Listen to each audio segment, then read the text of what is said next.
There's a lot of buzz these days about electronic communication and social media in the classroom. From email to wikis, Facebook to YouTube, teachers and educators across the province have questions, concerns, and ideas about these ever-present and ever-growing media. The Ontario College of Teachers offers advice to its members with a professional advisory on the use of electronic communication and social media. Today, we'll explore that advisory, talking with both educators and social media experts to better understand how electronic communication and social media can be used responsibly and effectively.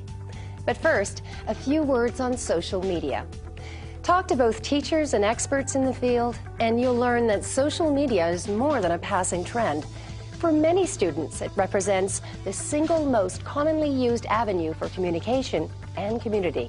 I think that social media is a tool that we can use in education. I think it would be wasteful to not take advantage of it. And I would encourage teachers to experiment in their classrooms and administrators to encourage that kind of experimentation in their schools. Social media is important for teachers in schools primarily because it's their students' window to the world today.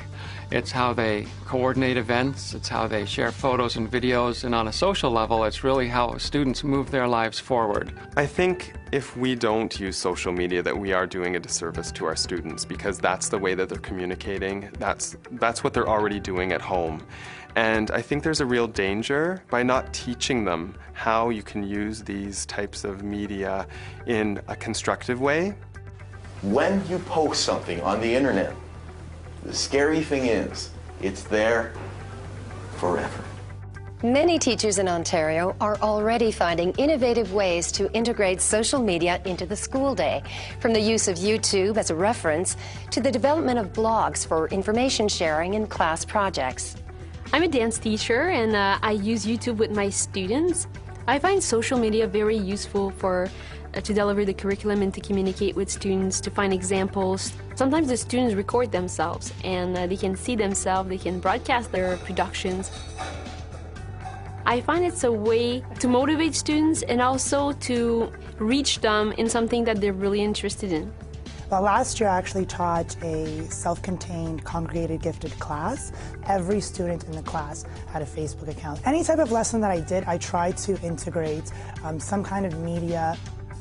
So we've been using classroom websites, so all the teachers have created a class website with dynamic changes, so every day they're updating it with calendar information, homework, that kind of thing. We also have students going onto Blogger, so they're sharing what they've learned with each other, with us.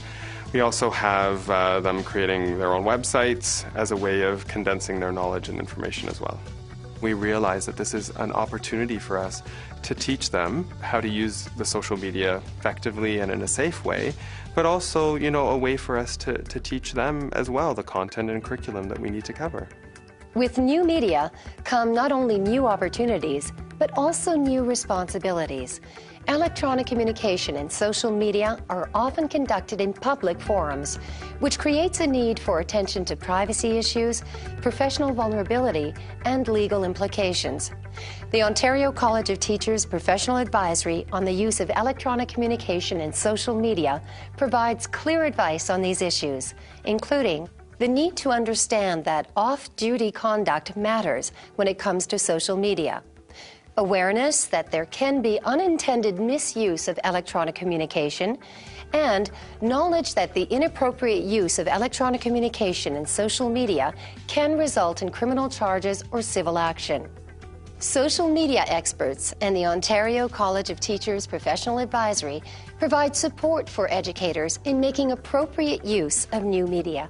We need to be sure that we maintain at all times professional conduct, professional communications, and I think that proper use of technologies on the part of teachers and educational staff, but also by teaching students what appropriate communication with professional staff looks like.